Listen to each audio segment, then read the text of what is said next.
Hello everyone, I am SillySquirrel. And I am MasterRein. And we are ReviveMeBroGames, a gaming podcast where two best friends discuss cooperative games, multiplayer games, and so much more. What up, MasterRein? SillySquirrel, good to talk to you, brother. Good to talk, man. Good to be on a podcast after, I don't know. It's been a little bit of time. Yeah, like every 2 months we release a podcast. Yeah. I mean, just about. We let life happen and then we'll post something. Life happens and then we post. Basically, yeah. No, and I mean, talk about life happening. No, I completely agree with you, man. So, but we try our best to at least keep some content coming, either by streaming or podcasting or on YouTube, or TikTok even. We try to let that trickle happen. I know. Trickle down economics. You know, just drop. Keep the people hungry for more. We can't give you too many pieces of candy. Exactly. Can't give you too much candy. Yeah, and speaking of, can you believe that we are now 3 years old? Oh my god, dude. I know, man. Terrible threes. I know, man. We've been doing this for 3 years now. It's quite awesome to think about. For real though. I know we went really hard the first year with the amount of content we were releasing, but I don't know. I like where we are now, and I like the stuff that we're publishing, and even the streams, man. They've been so much fun. Like it's great to see how I saw, like, the other day I watched our first few streams, and then I watched our streams now, and dude, we're night and day different. Night and day. Yeah. Way more comfortable, way more entertaining. I mean, obviously I'm gonna throw myself some flowers here. The UI looks great, you know. The UI does look great. It's a good achievement. It's like, I'm like, wow, like this thing is it's its own thing now, you know. It's kind of quite nice. It's growing into something pretty nice. That's true. Hopefully it doesn't become evil. No, I'm kidding. But I'm glad that it's we're still here after 3 years. Still here, dog. Yes, 3 years. So anyway, just quick thank you to everyone who's been R&B supporting now, us. R&B forever, R&B 9,000 years, R&B 1,000 years. It's like, like, oh my god, 1,000 years of R&B. Can you, like, what does that look like? Anyway, I do want to thank everyone that's been part of this. Especially thank our wives for allowing us to do this from time to time. Shout out to them, and for really, ¿cómo se dice? For really just having the patience with us and our shenanigans, and trying to feed that inner child of ours that just won't die. Pretty soon it'll be our children as well. Thank you all for letting us still be kids. I know. For reals. So, and then of course, thank you for everyone who's been supporting us, all our subscribers, all our followers, and just people that are, you know who you are. We wouldn't be able to do this without y'all, and to be honest, y'all motivate us to keep doing stuff, keep releasing, keep figuring out what to do next. And I mean, just not so long ago, we had a community night where we played Halo multiplayer with a fan. That was way too fun, and that was so much fun, man. That was so much fun. I thoroughly enjoyed it. I hope we can do it again, where we can bring more people in. But for the experiment that was, it was quite successful. So that was yeah. And awesome. At the time I had my computer a little close to Dorothy, so she kept like bothering. It was so funny, dude. I had to keep muting my mic and stuff like that, dude. And I was just like, bitch, go to sleep. Go to fuck to sleep. I was working, and a parent of like this 3-year-old looks at me and she just goes, 3-year-olds are assholes. So R&B's in that 3-year-old asshole stage. Yeah. This next year. Bloop, bloop, bloop, bloop. Just kidding. Yeah, more swearing, more obscenities, more multiplayer. Bigger, better, fatter. I was like, no, I don't want to play Gears. I want to play more Halo. Okay, fine, jeez. You know? But anyway, PSA for the pod, y'all. We are available anywhere you get your podcast, and we mean anywhere. If you need to listen to us on Spotify or Apple Podcasts, please give us a 5-star review. It's free and helps us support the pod. Plus, as always, we're giving away free merch. All you got to do is send us a screenshot of your 5-star review to our email or social media, Instagram, whatever, with your name and address, and we will send the goods wherever you are. Also, remember to check out our YouTube page with our latest streams and, of course, the pods. But yeah, man. Anyway, that's the PSA right there. Let's get into our today's subject.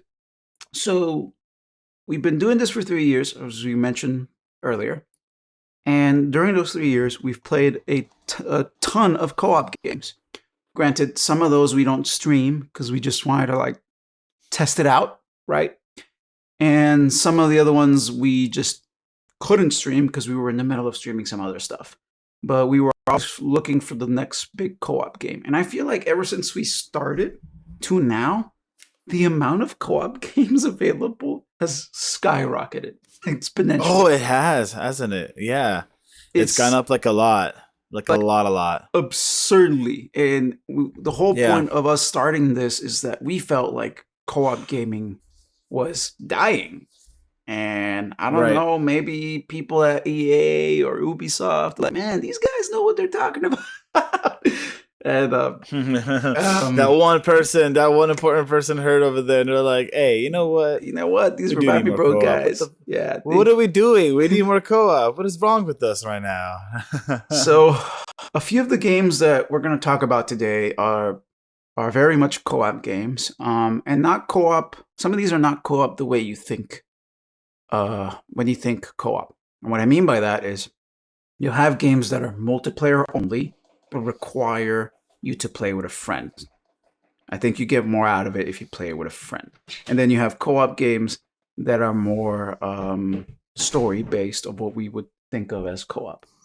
MasterRein and I are going to go through a few of the games that were highlights for us in the past 3 years, kind of talk about them a little bit, see if it's worth your time or not, and, just reminisce on just 3 years of games that we've been playing, and there's definitely been a few that I would highly recommend, and a few that really depends on what you like. I think this first game you played it more than me, so I think it's appropriate. A little bit more, I think. Yeah. The cycle. What was the cycle on? So we're talking about the cycle, everybody. What was the cycle on? Was it on Steam? It was on Steam. It was on Steam. It's called The Cycle Frontier, and I believe it's a free game. The Cycle Frontier. Oh, that's right. Was it a free game? Yeah. That was a fun game. It was really fun. It was they had that Tarkov-esque vibe to it. What's that exact style of game called now? It's a PvPvE extraction shooter. Yeah. Extraction shooter. Yeah, exactly. So I really hate playing these types of games without friends or without people that I'm just like going to play with, like just them. Like I don't like playing with randoms and just like trying to interact like that. So it was fun. It was fun while we were doing it. Now, as of like the other night, we were playing. What's that one called? That one that's the test run for it. Oh, the finals. The finals. Yeah, the finals. Yeah. The cycle. The finals. I know.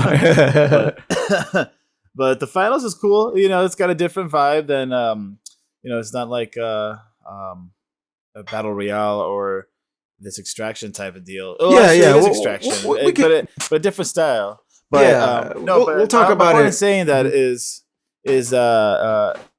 it kind of was a fun one to play for the time that we were playing it. Ever since we stopped playing it, I don't really know if they've had much. I don't know much going on. I think the game has been patched and things come out for it here and there, and that's great. We just haven't played it in a long time. Yeah. When we first started playing it, I did like the idea of a kind of a alternative, because Escape from Tarkov is very difficult. I did play a good amount of time on Escape from Tarkov, especially with people that were very good at it. Very, very good. I always felt like I was hindrance whenever I was playing with them. But the cycle was this nice alternative where it wasn't as difficult. It was a little easier to learn, and you still had that tension of fighting like other players, but at the same time, it's like it's more fantastical. Like Tarkov felt very real, and I think that's what they were going for. While the cycle is like, what if we just take the Tarkov idea and put it on like space? And I really digged it. The art style was really cool. The gameplay was pretty fun. I mean, it was very suspenseful for sure, That's the best part to me. Yeah, I love that. Like, I love how go around the corner and you just like don't know what's there. Yeah, communication was essential, and I like that depending on who you talk to in the hub world, you get like different missions. So like collect these items or collect these resources or find this gun. The loop was you go out there, you do the mission, and then you get an extraction point, and then you go back to the hub. But the catch is other players can find you and kill you and steal all your loot. And so there was also this other aspect of the game where it's like, okay, you can build up and get better weapons and better gear, but you can lose that gear. So you had to be really careful. Yeah, and I hated losing my gear. It felt like Minecraft all over again when you die at the bottom of a well or whatever, and it's super hard to get back. Exactly, but at least in Minecraft you can get it back. Here, it's unless you pay like an insurance, you don't get it back. You gain things back, yeah. Which gives. As I was gonna say, it gives it that element of dang it, I can't think of the word now. It just makes it tougher, just makes it a whole lot tougher. You got to be a whole lot more careful with your decisions. Yeah, and what's great is that it's also free to play. I think that's awesome. It's a very complete game, and I remember not having there wasn't any issues that I could tell. Like there wasn't a lot of lag. There wasn't like the loading times weren't that horrible. The graphics were pretty dope. And then what else? Just it might be a fun one to pick up again. Yeah. Maybe we can get Sapito to try it out after we try the finals. But this one's definitely a good rec, in my opinion, especially if you have like a close-knit group of friends that likes to play the same stuff. I think this one's a try it out if you have like 3 friends. Yeah, like try it out, give it a few hours, see if it's your thing. Especially if Tarkov seems a little too intimidating, this is a nice alternative. Yeah, exactly. Yeah. Next game, Death Road to Canada. Death Road to Canada. Crossing the border north. Crossing the border north from the south. So Death Road to Canada. So Death Road to Canada was really fun. I love it. The only issue that I have with it is how difficult it can be to load into a multiplayer game with other people online. Holy moly, figuring that out in the controls. But once you get that going, dude, that game is so fun. It's funny. It's got that that whole like Oregon charm. Trail feel. Like the Oregon Trail charm where it's like, oh, you see a river. What do? Oh, you walk through the water. You just died of a snake bite. Like, something like that. Like, things would happen like that. And then you would get a situation where you have to go and fight top down view, fight up whole hordes of zombies, different types of weapons, different power ups, different ways to set up your character, different characters you can find. It was just like a joy to play with like 4 buddies. Like 2 or 3, like even just 2 buddies. It's a whole lot of fun. Yeah, and I think what's great too is that not everyone has to own this game. You can have one person own the game, and then through remote play, you can have other people join. And the game itself is also like less than 200 megabytes. Like that's so cheap. That's incredible. Like this is smaller than apps on the phone. But it has a lot of charm. What it doesn't have in graphics, it has in just gameplay and story. Like I think it doesn't even need it in graphics. No, it doesn't, and that's the cool part. We played it. I mean, I played it for around 4 to 5 hours, and usually a playthrough is like an hour long, depending if you survive, right? And I really liked that every single time I played a different character with different specs, and the way they interact with the other characters was always different, and then the situations were different. So it's one of those games like it's a rogue type, at least, and so like every time you play, it's just going to be different and different and different.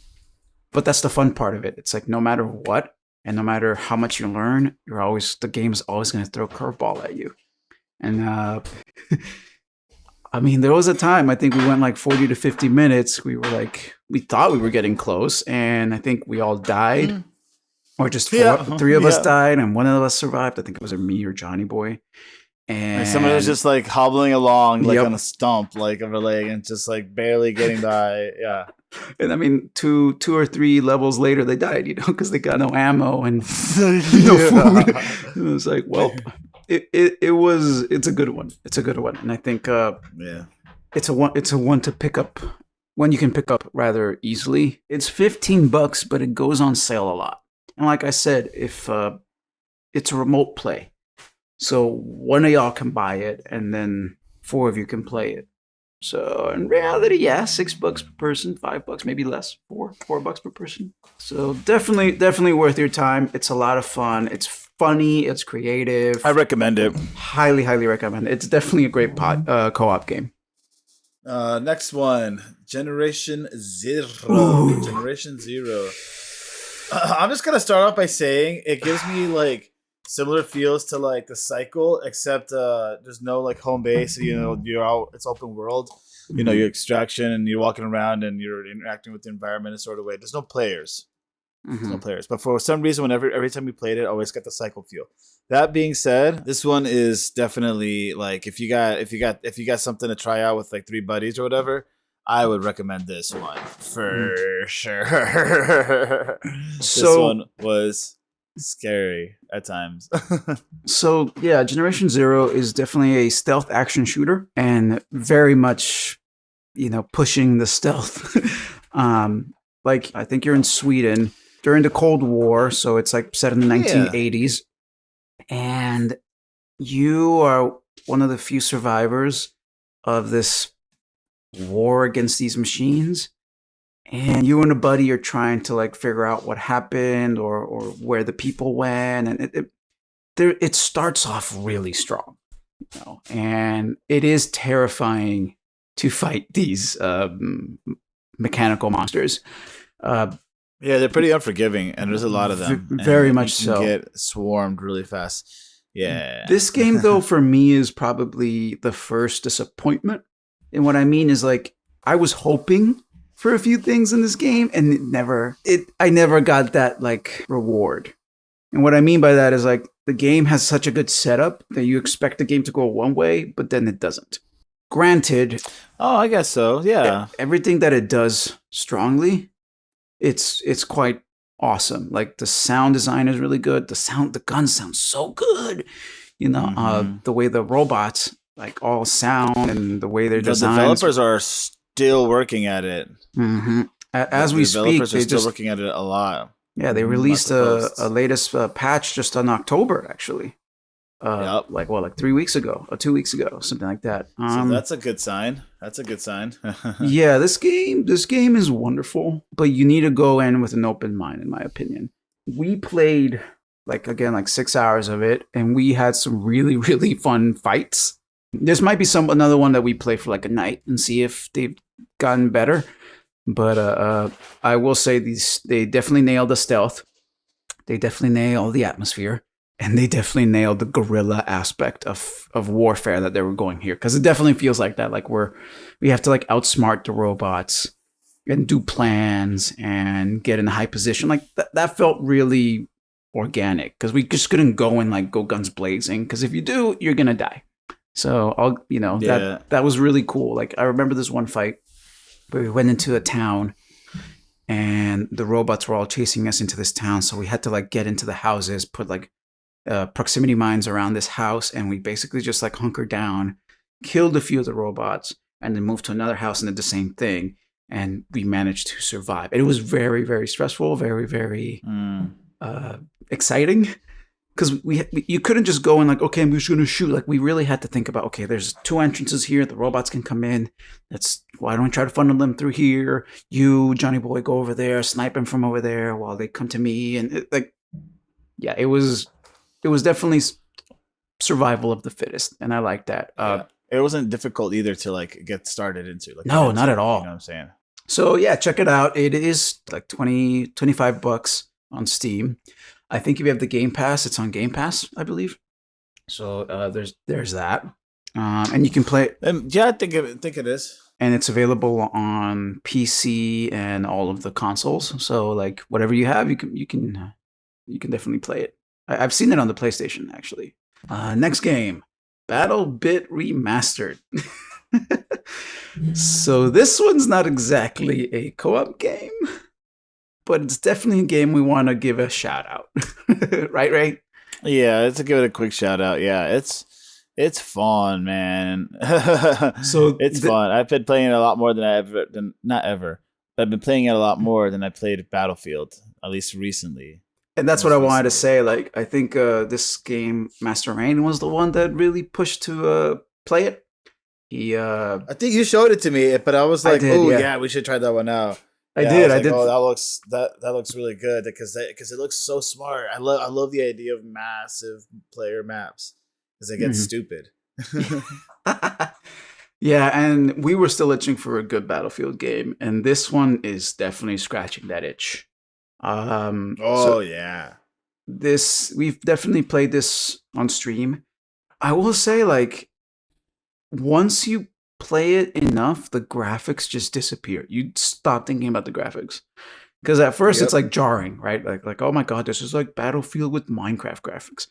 But trust me, once you start getting into it and like throwing grenades and destructible environments, you forget really quickly. And you start playing.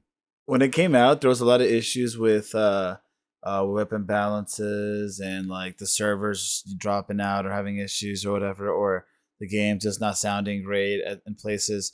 Dude, all of this stuff, they're like updating like all of it, and like new maps, massive new maps that require like water vehicles or like actual tactical like minded like ideas, because you can actually work with like everyone around you, and everyone around you can actually hear you. Oh my gosh, that's like the best part. Everyone in the helicopter can hear you. It doesn't matter if you're on the same team or not. Like everyone and like everyone on the map, not only in the map, but like everyone around you who's on the same team can hear you. So like everyone on the helicopter, like it doesn't matter what team you're on. It could be like, oh, let's all drop on E. Come on, everybody, help me on E. We gotta push it before they blah blah. And then all these people who are not team members or on the same team are just all of a sudden on the same thing, on the same page. Yeah, it's so fun, dude. And the people die and they just like are like asking for help over the comms, and they're just like, help me, their voice acting like they're actually like dying. It's so good, dude. But that makes it so much better. If only Battlefield did stuff like that, dude. Like that's what I always imagined like a good Battlefield game to be.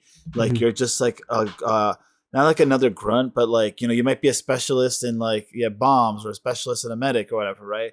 But everyone is like on the same like page, in the sense of like no one's got like a special super ability or like a final smash power or like a freaking call streak like that they're gonna call in that's gonna give them like an ability to bring it down in a building for free or whatever. I don't know. All of it, like Battlefield, in my opinion, is supposed to be like massive. A bunch of tanks, a bunch of jets, a bunch of helicopters, a bunch of people pushing these points. Some teams that are being tactical, some people who definitely aren't. And the game is supposed to encourage that, right? Yeah, encourage you to be able to be tactical, or encourage you just to like be stupid. But I feel like with Battlefield right now, where it's at, obviously everyone's heard us talk about it. Like obviously them. The biggest problem that we're all having with it is that it doesn't feel like a regular like war game. It feels like some futuristic superhero-esque type war game when these people are flying around on their wingsuits and superpowered Batman catapult devices or whatever. Like that's not like real. No, That's no, Call not of at Duty. all. Leave that for Call of Duty. And they went so hard on the mechanics for like all of those gadgets and whatever that they actually left out like working on the vehicles and working on a lot of vehicles and working on making them like really like feel, like responsive and whatever. And because of that, it's like why they literally like dropped a massive portion of what they actually are.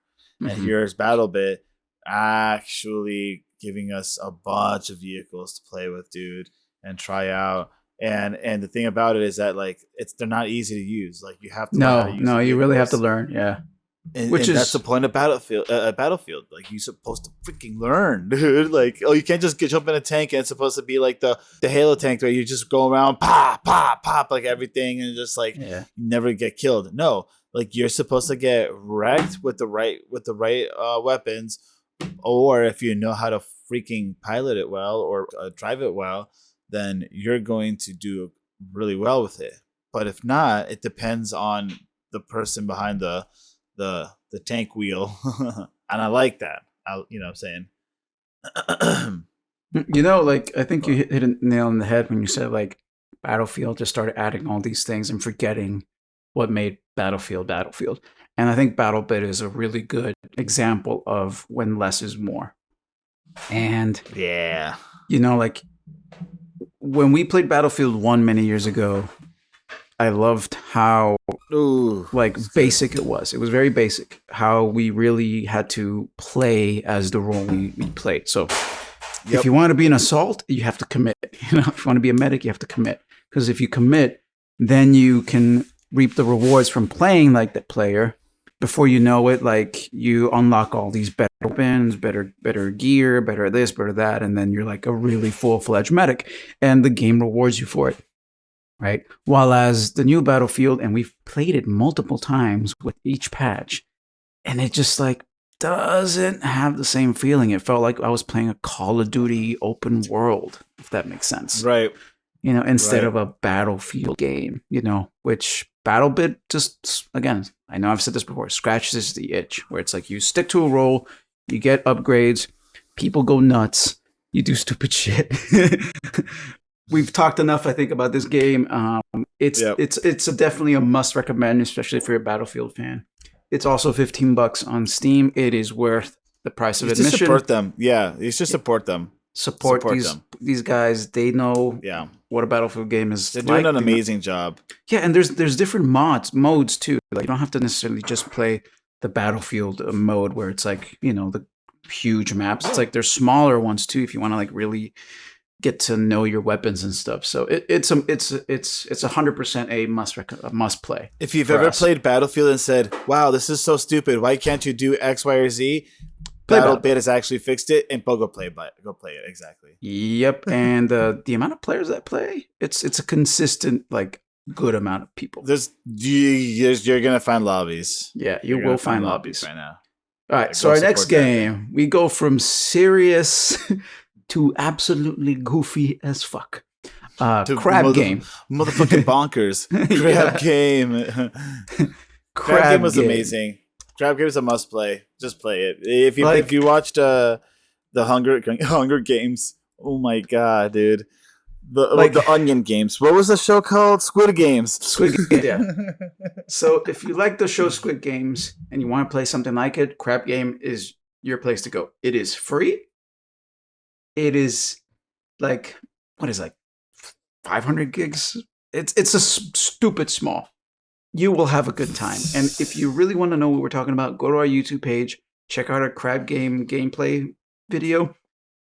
If that doesn't convince you, then yeah, go play BattleBit. It's like a good party game for like a drunk night or whatever with like a bunch of buddies or a bunch of friends, like to everyone download and install because it's free, right? Yeah. But it's a silly game. It might be hard to find like actual players online. Yeah. Right now because it's been out and Squid Games is not the interest as much anymore. That being said, It's like I said, it's a good party game. It's a really fun party game, and I think that whoever made Crab Game should make like other party games like this because like they had really good ideas. It's so cheesy. It looks so bad, but it was so funny, so much fun to play. So like just a quick description. It's like Squid Game where you play different, where the players go play different mini games, and as you win or meet certain check marks of the game, I don't know the right word, but basically it's like the farther you go, the less players. So the idea is to be the last man standing, right? And so you'll play all these different mini games, and most of the time you'll play different mini games in different orders. So there's that like aspect of unpredictability where it's like, the more you play, the more you'll get familiar with the games and stuff. But like if you play with friends and you're drunk, like no matter what, you're going to have a good time. This is a fun game. It's funny. You're going to have a good time. Yeah, this is definitely slapping on the good time. It's free, go play it. Think Mario Party, but crazier, More mature. Next game, Project Zomboid. Project Zomboid is it's a zombie simulator. It's a top-down, Super Nintendo-esque zombie simulator. Because if I'm thinking about the right game, Project Zomboid is like impossible. Yeah, I am. Like Project Zomboid is the ultimate zombie survival game. Ultimate Zombie Survivor Simulator, because it's so difficult. It might as well be a simulator, like of actually trying to survive from like, oh, you got scratched because the door or the window you climbed through had glass on it. You didn't clean it out. You know what I'm saying? Like, and there's a horde following you, and now you're infected. Now your wound's infected with whatever, and you're being surrounded by the zombies. Super fun to play with friends. I would not recommend this unless you're looking for a serious challenge with your friends. It's fun once you all get to know like what you're doing and how to like actually play the game, because the game has been going through a lot of series of what's the word I'm looking for? Updates. When we played it, it was very like in its early stages, and I think a lot more has been added to the game to make it easier to play, a lot more intuitive. But still, that's one you got to respect. Silly? No, I mean, it's hardcore to the max. It was hard for me to get into, but yeah, I respect the dedication and the amount of stuff you can do in it. Like the few times we played it with Bullet Magnet, everyone else, Luis and Sapito, like it was fun and it was tense, but this one, it's like you need to be a certain type of player to really like this. Cooperatively, it's fantastic. It's just the gameplay is there's a learning curve. It has basically an RPG, a huge sandbox that just goes on forever and ever. You can repair cars, repair houses, build stuff. Like I've seen a whole playthrough of a guy play like Solid Snake. Like it really is however you want to play it, you can do it.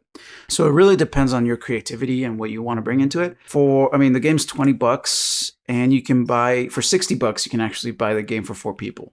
So that's quite a nice discount. It's basically telling you bring your friends and don't play it alone so much. Yeah. And I think you can even remote play. So I think you can buy one and then have other players play with you via Steam. I don't know how good that was because we all just bought it ourselves. But yeah, this one I'd recommend to people with a certain niche. Great co-op game, but not for everyone. Next game. What's the next one? Remnant from the Ashes. First Remnant, not the second one. First Remnant from the Ashes. Man, that was fun. Incredible story. That is a, how do I put this? It's a game that is it's like an action adventure, Dark Souls like-esque type survival game. Yeah, really it's kind of survival-esque a little bit. It's kind of a Dark Souls with guns. There's like a cataclysm hitting the world, and there's a lot of monsters. You're a survivor. and there's some stuff going down. Some places you have to visit, some really weird places you have to visit. That like cross dimensional type thing is going on. You have to figure out how to clear your world from said cataclysm. And the game takes you through some wild environments. But what's really cool is I'm pretty sure that the environments are procedurally generated. Is that right? I think so. Yeah. Like some of the maps that you play, like not everything, not everything is like super random. Like there's a lot of because things there is a story. Like, there is a story. Because there's a story. So there's set things that are supposed to happen. But you could run across like you could be playing one of the missions and you could run across one boss or the other, and depending on who you run across will give you one weapon or the other, depending on what you pick from the boss once you beat the boss. But you're not going to see both in the same run. So there are things that are procedurally generated like that, which it was really cool. That was so cool. It added added an extra element of like exploring in the game and like checking things out and whatnot. Definitely, that's the must play for you and 2 other friends. If for a solid story. I think it's not super challenging. Honestly, it's not Dark Souls level challenging. It's pretty easy. Not heavy on the horror, but a little unsettling for sure, which is fun. Good unsettling.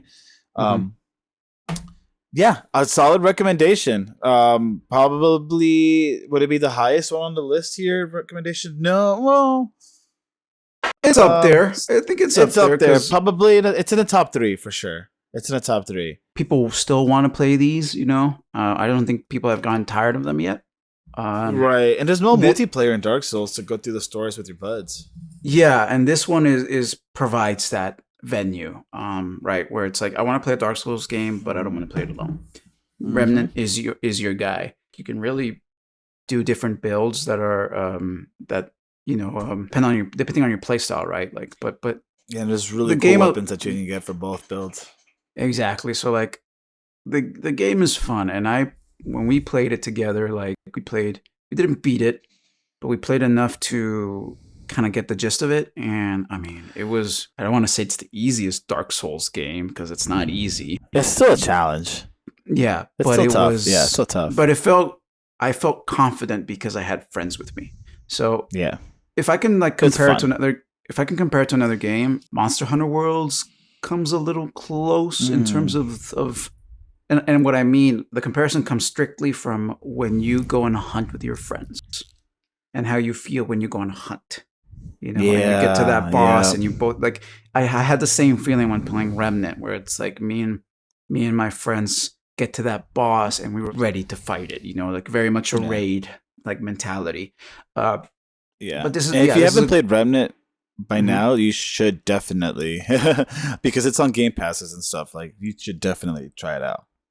Yeah, and I mean, there's a mystery in the game too that will keep you going. It's all about this thing called the Root and how it like destroyed the world, and you're trying to figure out how to reclaim the world and stuff like that. So like the story itself is very basic, but there's enough lore and enough there to motivate you. So like, yeah, if you play by yourself, you'll have a good time. But this one's definitely exactly. This is definitely a co-op recommended. Ready or not, next game. Ready or not. The next game is Ready or Not. Ooh, this one. Ready or Not was awesome, dude. Ready or Not was awesome. I don't recommend it to the faint of heart because it's a tough one. It's a tough one. But if you're looking for a sweet first-person heavy tactical challenge, Ready or Not is your bread and butter, dude. It's awesome. It's a SWAT based simulator type game. Very heavy on the simulator idea because like there's a lot of different things that you can do on the keyboard.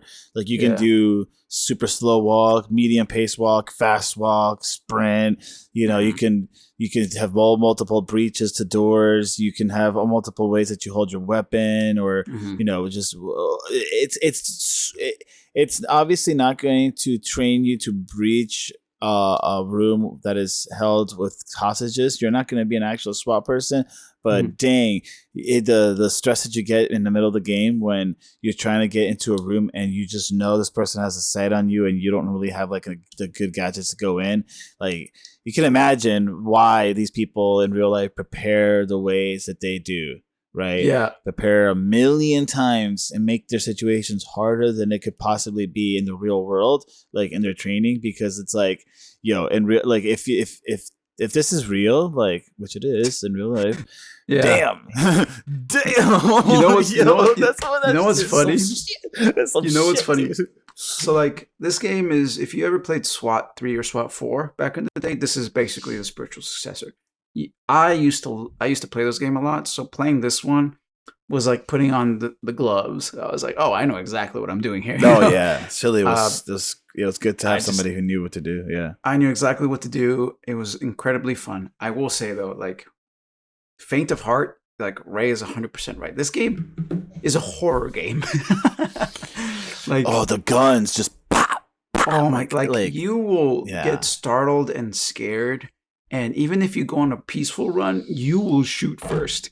So if that's how we act in a video game, I can only imagine what the cops might feel when they go on these situations. The game is phenomenal. It's still in early access. I think the game is close to being ready, but there's definitely some bugs, and we definitely found bugs with the plenty of bugs, the AI. Specifically the enemy AI. Like sometimes they wouldn't die, even though you shoot them in the head.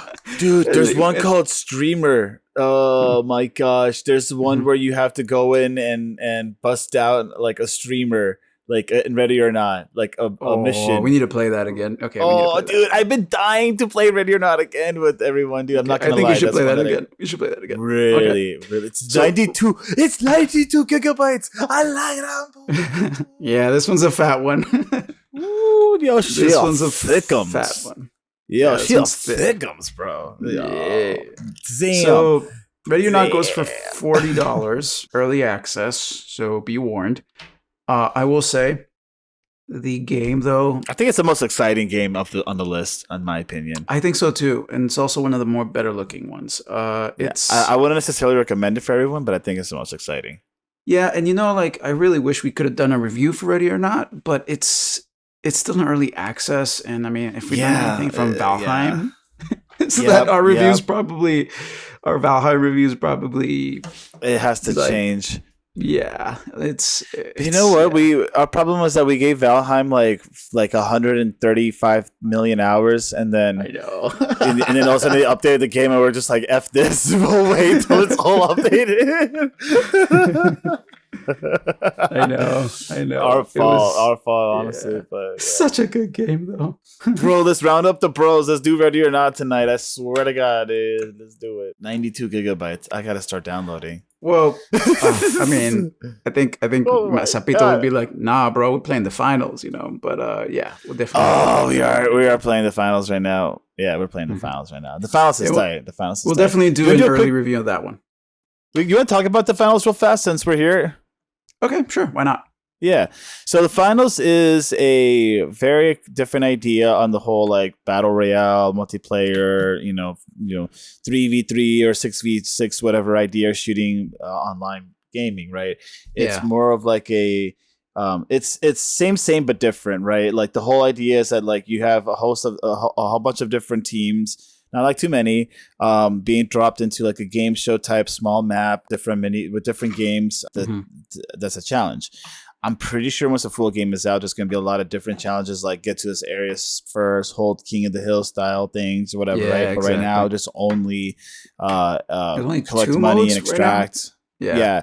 So it's like two different modes that have the same idea, which is extraction of like money or extraction of like a certain amount of funds, which, it's fun. It's fun. It's still a battle royale. Like, honestly, like it's just kind of like a battle royale, like Mario Party battle royale. It's not a Mario Party game, like that, but the way that it all looks, the whole like vibe. There's an announcer. It's all very much like a game show, which kind of takes away some of the, how do I put this, seriousness element, which is good because you don't have to take it as serious, which it can be kind of wacky, and some of the things that do happen are kind of loony. They're kind of like, oh my gosh, what the heck is going on? There's no fall damage in the game. Yeah. You can just bust through buildings, just blow things apart like it's nothing.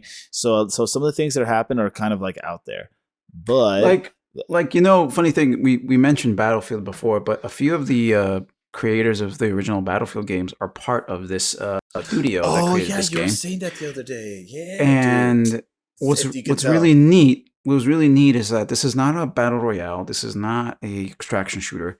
This is kind of it's an arena shooter with destructible environments. Like it's hard to describe because I like the idea of that. It's not about the kill count. It's about doing the objectives. So you have a little bit of that from Battlefield, right? The destructible environments, but at the same time, it's like it's very tactical. You really have to like think about the way your teams build and who does what. Like I'm playing as a heavy. MasterRein's playing as I think the what's the medium, like the kind of like the assault, and then you have like build one, yeah, and then there's the light build, which is more of your recon. So far, there hasn't been any bugs. The loading times are a bit, take a long time. Maybe it's because there's not a lot of players playing at the moment. But whenever we do get into a game, it's chaotic, it's fun, it's different for sure. The loading times takes a while, probably because of the destructible environments. But it's 20 gigs, I believe. It's not huge. It's easy. It's easy. Yeah. You know what? It's kind of like actually, it's not like Payday. Payday's a different style game. Payday's different. Money. Yeah. Payday, we will talk on its own. I think Payday deserves its own review. We've definitely been playing a lot of Payday, so be on the lookout for that one too. And one more honorable mention: the Sons of the Forest. That's one that we got to get back into. I agree. I didn't want to mention it on this podcast because of that, but it's just we have to get back. Johnny and I were also talking about it the other day too while playing Enter the Backrooms. That was fun. Enter the Backrooms. You got to play at least once with us, dude. It was fun. Yeah, I got it. Hey, don't be scared, dude. Don't be scared. So I'll do 3 more honorable mentions. We won't go into details about it, but here's 3 other games if you want to try out. There's Proteus, which is a first-person shooter Doom-like game. Great co-op game. It's I think it's available also on Game Pass. V Rising. That one, it's a co-op game, and we've played it, and it's about vampires. I can't say too much about it because Sapito, Leo, and Johnny Boy were the ones that played it the most, but they recommended it. They really liked what they saw. It's Valheim-esque, right? V Rising? Yeah. So it's basically it's a vampire role-playing game. It is a unique game. I didn't get to play it enough, but from what other team members have told us about it, it's definitely worth your time. Plus, it's $20. That's not horrible. And then lastly, and this one, I think it's also on Game Pass, and this one is definitely a must recommend. Risk of Rain 2. You can play this game forever. It is a roguelike, what do you call it? Like a roguelike game where you fight aliens and go through different levels.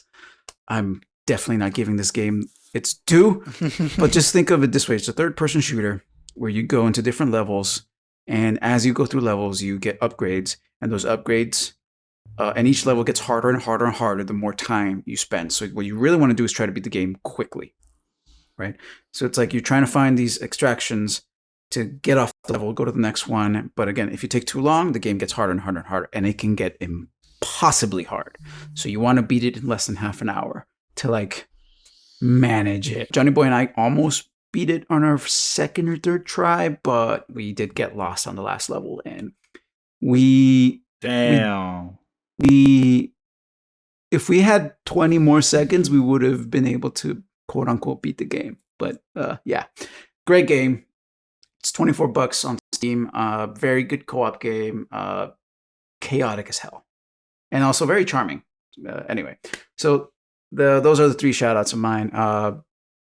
Honestly, I'm glad we're doing this pod with all these different co-op games, giving them all these games a shout-out because there's so many. There's so many other games that we haven't even talked about. Like, I can think of TMNT, Shredder's Revenge, just to name one.